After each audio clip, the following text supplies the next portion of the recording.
Línea telefónica, quienes nos sintonizan por radio y quienes nos ven a través de nuestras plataformas digitales. Nuestra plataforma digital, a Esteban Ron, analista electoral constitucionalista. ¿Cómo le va, doctor? Buenos días. Está Si es muteado, tan doctor. gentil, por favor, Sí, doctor. sí, perdón. Muy Ya, buenos días con perfecto, muy todos. bien. Gracias por la invitación. No, gracias. Bien, estamos ya a puertas de que se elija al Contralor de la Nación. Hay mucha polémica en torno al tema. ¿Cómo analiza Esteban Ron este tema? Bienvenido. Gracias, es excelente la pregunta. De hecho, este concurso está en una fase bastante complicada en este momento. Uh-huh. Recordemos que de acuerdo a las fases que tiene este concurso específicamente, la próxima semana ya son los exámenes de conocimiento, ¿sí? Es decir, ya viene el tema de la oposición y después del examen psicológico. ¿Qué es lo que ha pasado y qué es lo que realmente se tiene una duda? Se dieron las calificaciones de la primera fase, es decir, de los méritos, y en este momento los candidatos al cargo de Contralor tienen que ser notificados entre hoy y mañana, me parece, respecto de las calificaciones de sus expedientes. Y tienen, según el reglamento, 3 días para hacer el petitorio de recalificación. Es decir, que se van a cruzar los petitorios de recalificación con la prueba, ¿sí? Y eso es lo que está despertando algunas dudas respecto de la situación, principalmente porque tendría yo las notas todavía en proceso de recalificación, es decir, se puede dar una especulación versus las notas que se tiene en el proceso de oposición. Eso es lo que está sucediendo en estos momentos en el concurso de Contralor y que realmente está generando principalmente un malestar en quienes están concursando. Todavía no ha salido a la palestra pública esta situación y que realmente preocupa porque nuevamente estamos en este juego de poderes fácticos y en una asimilación escueta de unos resultados no objetivos. Entonces, creo que ese es el diagnóstico en este momento y esperar a ver si es que el Consejo de Participación Ciudadana, a través de la comisión correspondiente, pues logra hacer alguna rectificación al menos y tener los resultados antes de la fase de oposición, que sería lo más lógico. Doctor, pero a ver, memoria histórica. Antes de este Consejo de Participación Ciudadana y Control Social, el que fue destituido, al menos habían señalado que habían sentado bases como para que no haya precisamente este tipo de suspicacias. Habían elaborado un reglamento de tal manera que no se preste al cálculo político. ¿Usted como constitucionalista lo ve así? ¿Qué es lo que pasó? El Consejo de Participación Ciudadana, no el destituido, no el presidido por el doctor Ulloa, sino previamente, es decir, ese Consejo de Participación Ciudadana transitorio presidido por Trujillo y Saraquibe, el causante de la desinstitucionalización ecuatoriana en este momento, eh, lamentablemente a través de los mandatos, entre comillas, de carácter constitucional que dictó, lo que hizo es extrapolar los límites que se tenían dentro de los regímenes concursales y cambió los concursos, recordemos eso, los concursos fueron realmente escuetos y los concursos fueron realmente simples a la hora de elegir a ciertos candidatos. Y ya recordaremos lo que hicieron con el caso del Contralor, pues ellos subrogaron al Contralor, luego vino el subrogante del subrogante y estamos ahora en la tercera subrogación. ¿Qué es lo que sucedió en ese sentido? Que después, con el Consejo de Participación Ciudadana, el que fue destituido, en la primera fase de una presidencia diferente a la del doctor Ulloa, los concursos seguían la misma dinámica de la establecida en la propia ley de participación ciudadana y ley del Consejo de Participación Ciudadana, en la cual se llega a la fase de oposición con el conocimiento de los resultados de los méritos. Uh-huh. ¿Qué es lo que hizo el Consejo de Participación Ciudadana presidido por el doctor Ulloa? Cambia el esquema reglamentario Uh-huh. y hace que todos, y obviamente dentro de la lógica de transparencia que ellos manejaban en ese momento, hace que todos los resultados lleguen a un punto de conocimiento de las comisiones ciudadanas técnicas para la selección de autoridades, en la cual tienen control absoluto de todos los resultados. Es un modelo válido, no digo que sea absolutamente incorrecto, y que se hizo además un reglamento general para la selección de todas las autoridades. ¿Qué es lo que pasa con ese reglamento? Que ata de manos y da facultades extralimitadas a las comisiones, donde se levantan las respectivas suspicacias cuando dentro de una comisión de la cual desconocemos de imparcialidad, porque los delegados de las funciones del Estado lamentablemente no están en los altos estándares de transparencia, al tener todos esos resultados en un cúmulo, en un universo, se puede prestar para al menos una especulación sobre ese mangoneo que se puede hacer de resultados. Ahora, ¿qué es lo que pasaba previamente? Se tenía un resultado de méritos, es decir, ya el candidato entraba a la fase de oposición a una prueba además restringida y una prueba objetiva sin ningún problema, ¿sí? Y las respuestas de estas pruebas no tenían ninguna significancia subjetiva, es decir, todas tenían respuesta correcta. Ahora, como no se tiene el resultado previo, los candidatos no saben con qué valoración llegan a la fase de oposición y ahí se están levantando las suspicacias. Correcto. Continúa el abogado Ramiro Cepeda. Esteban, ¿cómo te va? Ramiro Cepeda te saluda. Ramiro, buen día. Esteban, a mí más que me preocupa el conocimiento de quienes están aspirando a ser contralores del Estado, porque hay personas, hombres y mujeres muy talentosos y capaces, ya es la idoneidad para ejercer el cargo, lo cual es la piedra angular del cargo, no el conocimiento precisamente, porque la evaluación, y vuelvo a repetir con lo que comencé, hay gente muy capaz que sabe del tema, hombres y mujeres, pero la idoneidad es la que está en tela de duda. Ya han salido voces a cuestionar a varios de ellos. ¿Por qué no nos vamos por esa línea mejor en vez de ir viendo el tema del conocimiento, que mal o bien en el ejercicio se puede ir enderezando o aprendiendo, pero la idoneidad, el que es chueco, pues? Sí, Ramiro. Bueno, constitucionalmente, de acuerdo a los postulados respectivos en la función de transparencia y control social, y además con la ley del Consejo de Participación Ciudadana y ley de participación ciudadana, se establecen tres fases específicas en todos los regímenes concursales: oposición y méritos. Dentro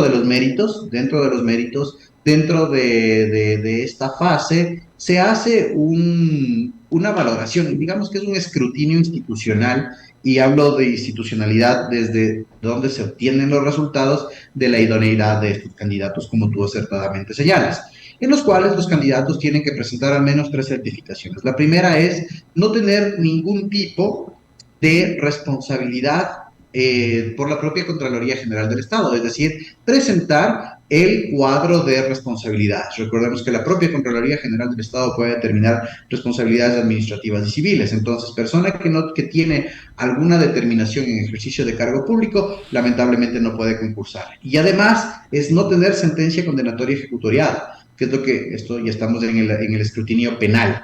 Claro, la vida pública de los candidatos y las autoridades de Estado siempre van a tener este escrutinio político y social, pero lamentablemente no hay estándares válidos para determinar dicha idoneidad, como tú acertadamente señalas. Los únicos estándares que nosotros tenemos son de responsabilidades administrativas, civiles y penales, y algo con lo que tiene que ver con los derechos en general de familia. Por ejemplo, recordemos que uno de los requisitos para ser servidor público, en este caso dentro de regímenes concursales, es no adeudar pensiones alimenticias. Pero hasta ahí. Lamentablemente el escrutinio, al no tener una fase de impugnación realmente ciudadana, recordemos que la impugnación ciudadana en el Ecuador lo que hace es analizar efectivamente los méritos y contraponer cualquier inhabilidad que se puede tener dentro de esta fase del proceso cuando se presentan los méritos. Pero de ahí que se haga un escrutinio como tal de la hoja de vida pública de los candidatos, no tenemos un régimen en ese sentido. Comparto tu idea, lo que se requiere en este momento es la idoneidad de carácter personal y ese escrutinio también de carácter personal. Recordemos que el servidor público, desde los grandes postulados del derecho administrativo, se señala que una vez que el servidor público llega a la palestra pública, su vida va a ser escrutada. Obviamente con los límites de que el derecho a la intimidad finalmente reconoce, pero todo lo demás tiene que ser público. Y claro, también te digo una cosa, Ramiro, no creo que haya tiempo como para aprender mucho en el camino, porque la Contraloría General del Estado necesita de un rediseño institucional de manera inmediata y los resultados de muchas indefiniciones que hay respecto a exámenes, que todavía nos quedan dudas y de responsabilidades a ciertos funcionarios, todavía nos queda debiendo la Contraloría. Así que como que reaprender el oficio, bastante complicado, se requiere de un plan de acción inmediato y con una Vea, reinstitucionalización del Esteban, mismo. le voy a decir eso de reaprender el oficio o aprender el oficio. Estamos en una segunda vuelta y tenemos una opción de dos personas que tienen que ir a aprender a ejercer el poder. O sea, cuando yo le digo, prefiero una persona idónea, que vaya con buena fe, como decía Ulpiano, a darle a cada cual lo que en derecho le corresponde. Prefiero, mil veces, prefiero alguien que pueda ir rodeado de gente buena, que lo ayude a ejercer el cargo, que vaya alguien que sabe, hombre o mujer, hacer lo que no debe de hacer porque lo sabe hacer bien. O sea, sabe hacer bien lo que no debe de hacer. Entonces, Esteban, sí, este es el país de los males el menor, ¿ya? Y cuando yo digo presionar por la hoja de vida de cualquier hombre o mujer que vaya ahí, es porque hay que meterse en el fondo, incluso en aquella intimidad que usted dice que hay que salvaguardar de ciertas personas, porque a veces su intimidad en el fuero más profundo del ser humano tiene algún odio o una pasión que lo inhabilita para poder ejercer, hombre o mujer, el cargo para el cual le está pretendiendo acceder, pues, Esteban. No, de acuerdo en ese sentido. Sin embargo, a ver, dentro del esquema de méritos que se establece en el régimen concursal, al menos para el Contralor, ya hay dentro de las disposiciones específicas que las personas cuenten con esta experiencia, al menos en el conocimiento básico de la administración pública y además en el ejercicio de la fiscalización y control de la propia administración pública. Entonces, yo creo que en ese sentido hay que salvaguardar. Y yo decía el tema del aprendizaje y con estos planes de salvamiento, voy a poner un ejemplo sencillo, Ramiro. Recordemos que a la par, ¿sí?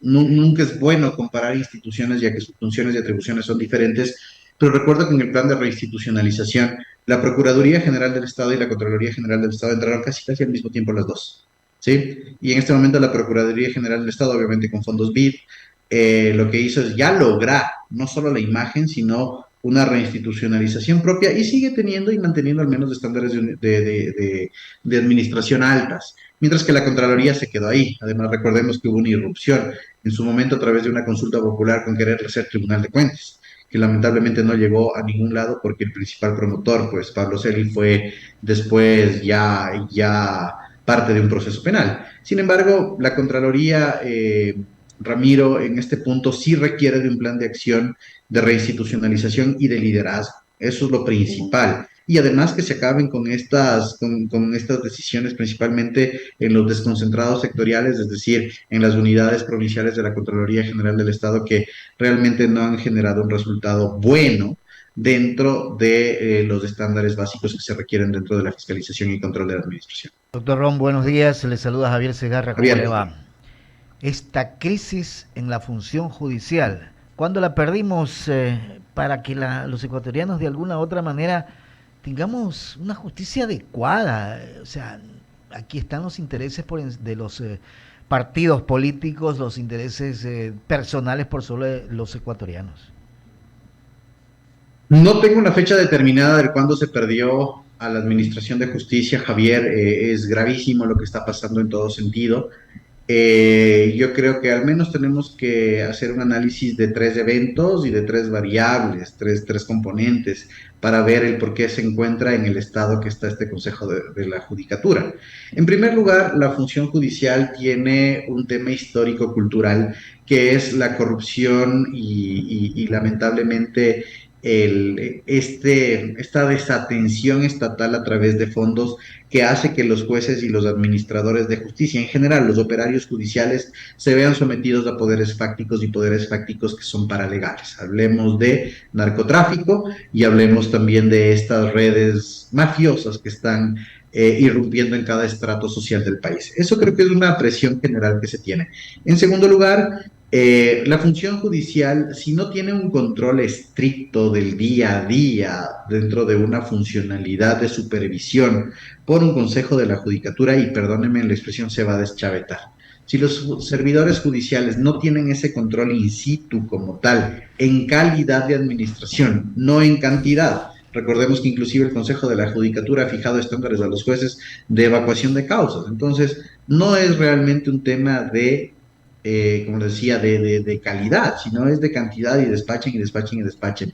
Eso hace que los jueces y los servidores judiciales realmente se vean presionados y que no haya calidad. Recordemos que cuando hablamos de administración de justicia, las variables cualitativas y cuantitativas tienen que ir a la par, pero en este caso, si es exigida la cantidad, la calidad va a bajar. Eso por un lado dentro del esquema interno. Ahora bien, el Consejo Nacional de la Judicatura responde a un modelo en el cual la justicia tiene una administración, valga la cacofonía, un tema de administración, de ejemplo administrativo versus los ejemplos judiciales. Es decir, lo judicial no se mezcla con lo administrativo, como teníamos nosotros el modelo previamente en el Ecuador. ¿Qué es lo que esto ocasiona? Que los estándares de las personas que tienen que realizar la administración de la justicia tienen que ser más elevados que los propios servidores judiciales, y ahí es cuando se desencantó este sistema que nosotros tenemos en el Ecuador. Lamentablemente, los vocales de la judicatura no responden a esa calidad de formación, no solo judicial, sino también administrativa. Y una vez que se metieron los intereses personales ahí, Javier, esa es la debacle de la judicatura en el Ecuador. Si eso ocurre en la parte alta de la función judicial, ¿qué podemos esperar en la parte baja de la función judicial? Es impresionante. Lamentablemente, ahí se aplica la teoría de la administración general. Es una teoría que se llama top-down, ¿sí? Desde arriba hacia abajo. Lo que tú dices, si algo se pudre en la parte superior, ese mal ejemplo va a irradiar hacia abajo. Si eso está pasando a escala de Consejo de la Judicatura y Corte Nacional de Justicia, ¿qué estará pasando en los juzgados de primera instancia? De hecho, te digo una cosa, las cortes que mayor salvedad tienen y las menos polémicas son las provinciales, porque en cuanto a la revisión de fallos, son las que más coherencia tienen. Entonces, ya vemos, y hay una cosa, Javier, que tenemos que decir: el interés personal, esa ambición de poder individual, y no te digo poder, sino poder de decisión sencillo, ¿no? Yo pongo, yo muevo, yo acá, no hay poder per se en la administración de justicia, es lo que está llevando a la debacle, a esta función judicial, y que realmente, te digo una cosa, el desamparo de la carrera, ¿sí? De Derecho en el Ecuador, y yo lo vivo el día a día en la universidad, acá desde el Decanato de Derecho, cada vez es más difícil de sostener. Es más difícil de sostener. La credibilidad de la carrera y del profesional del derecho es cada vez más complicado de sostener. Pero bueno, esperamos que dentro de los estándares de la deontología jurídica siempre elevar o enseñar a nuestros estudiantes a que no cometan lo que están cometiendo las altas autoridades de la Administración de Justicia. Doctor Eduardo Mendoza continúa con el diálogo. ¿Cómo estás, mi querido Esteban? Buenos días, gusto de saludarte. Para finalizar, no podíamos dejar de hablar de lo que está sucediendo con la Corte Constitucional, cuando ayer emiten un comunicado pidiéndole al Consejo de Participación Ciudadana que entre 24 y 72 horas les envíen toda la documentación, no solamente concerniente al tema del juez en Manabí, Marín en Manabí, sino también respecto a lo que sucedió con la fiscal general del Estado. Y no solamente llaman al presidente de ese consejo, sino también a los vocales.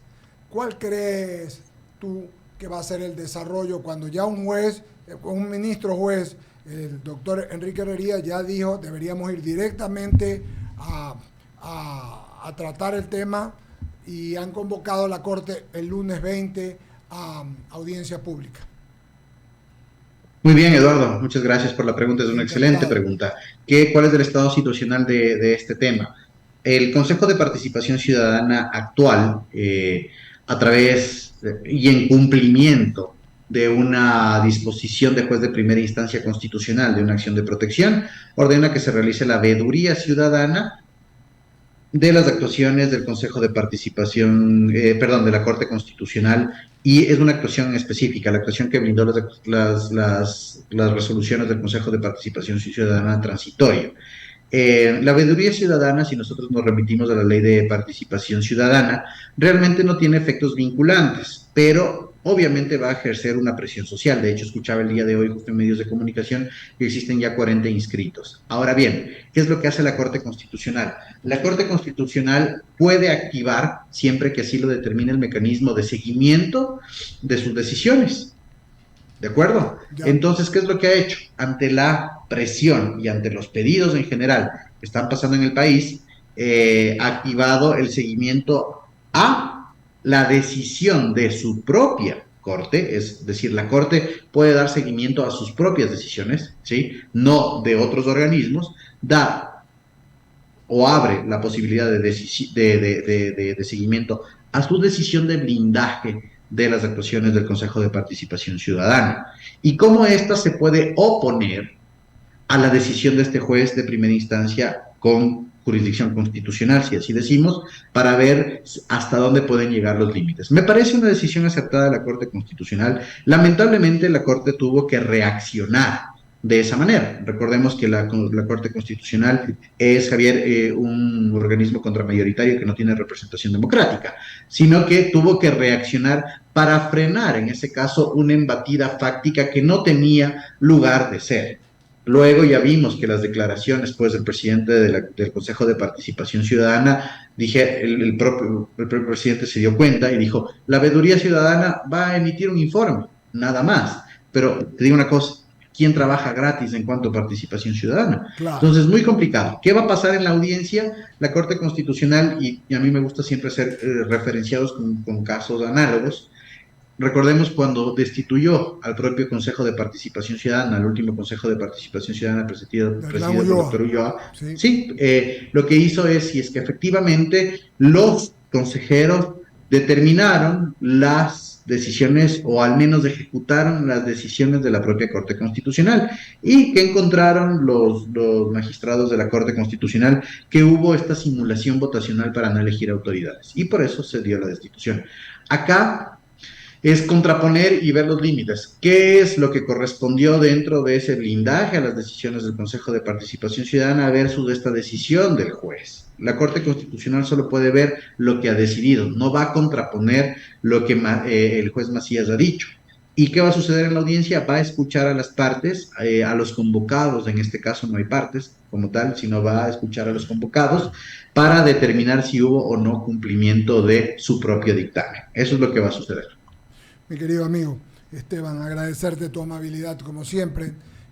Gracias de tus actividades. Siempre es un gusto. Y nos estamos conversando y viendo cualquier momento más. Gracias por estar en I99 FM y en el programa Diálogo. Un abrazo. Buenos días. Seguro que sí, un abrazo a la distancia. Gracias a todos por las preguntas. Pagamos el corte comercial, querido amigo. Lo que usted diga, mi querido jefe.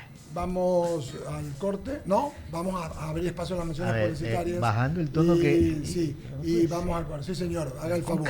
Con calma. Vamos a las menciones. Abrimos espacio publicitario. Hoy es jueves de Amex Dobles en bares por el señor American Express de Banco Guayaquil para disfrutar de promociones exclusivas en Lucas.